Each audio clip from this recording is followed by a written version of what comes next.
Welcome to day 12 of our season of fasting and prayer. And again, I've been teaching you out of my book, 101 Explosive Benefits of Fasting. This book will be a tremendous blessing to you. So today's lesson is this. Fasting will break barrenness and release a season of fruitfulness in your life. The book of Samuel begins with a very sad predicament for a godly woman. 1 Samuel chapter 1, verse 1 and 2. Then we're going to read verse 6 and verse 7. Now, there was a certain man of Ramathaim Zophim. That's a mouthful. Let me say it again. Now, there was a certain man of Ramathaim Zophim, of Mount Ephraim, and his name was Elkanah, the son of Jehoram, the son of Elihu, the son of Tohu, the son of Zuph, and Ephrathite. And he had two wives. The name of the one was Hannah, and the name of the other was Peninnah. And Peninnah had children, but Hannah had no children. And her adversary also provoked her sore, for to make her fret, because the Lord had shut up her womb. And as he did so year by year, when she went up to the house of the Lord, so she provoked her. Therefore she wept and did not eat. That's 1 Samuel chapter 1, verse 1 and verse 2, and then verse 6 and verse 7. Hannah, who was married, was unable to give birth to children. Peninnah, on the other hand, had children and took it upon herself to make the life of Hannah bitter with a constant mockery and disdain. Now her husband, Elkanah, who was also a godly man, loved God and loved her, but could not do anything for Hannah. Why? Because she was barren.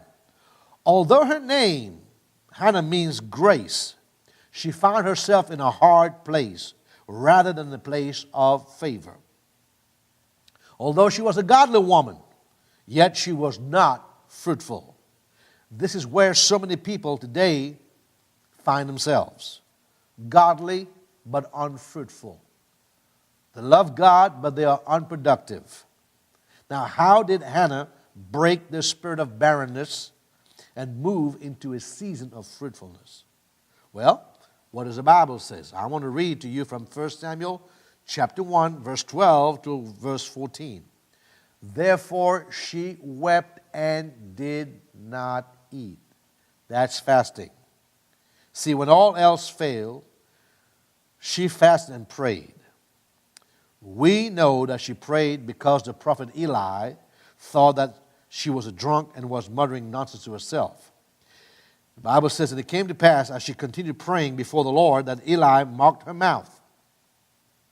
Now Hannah, she spake in her heart. Only her lips moved, but her voice was not heard. Therefore Eli thought that she had been drunken. And Eli said unto her, How long wilt thou be drunken?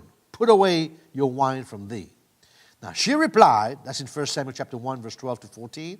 She replied that she was not drunk, but making petition and pouring out her soul before the Lord. So she added fasting to her prayer. Now what was the end result? The Bible says in 1 Samuel chapter 1, verse 19 till verse 20. And the Lord remembered her. Wherefore it came to pass, when the time was come about, after Hannah had conceived, that she bare a son, and called his name Samuel, saying, Because I have asked him of the Lord. Through fasting and prayer, the spirit of barrenness and fruitlessness was destroyed. She entered into a new season of fruitfulness and kissed goodbye to fruitlessness. And that will be your portion.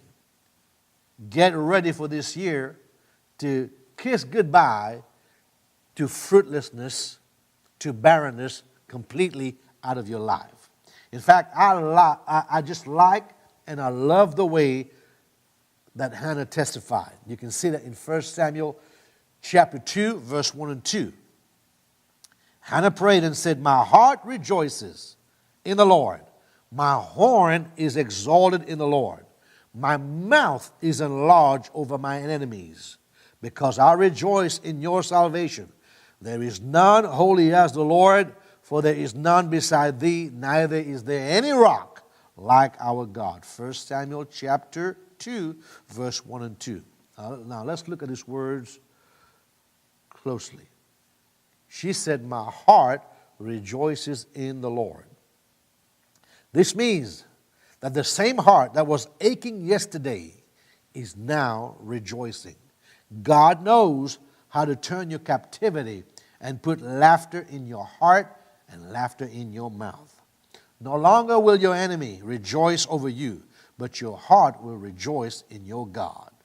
The enemy will not have the last word. God will give you the last word. Then she said, my horn is exalted in the Lord. Whenever the Bible talks to you about horn, it's talking about your position and your status. That means her position and her status were now elevated.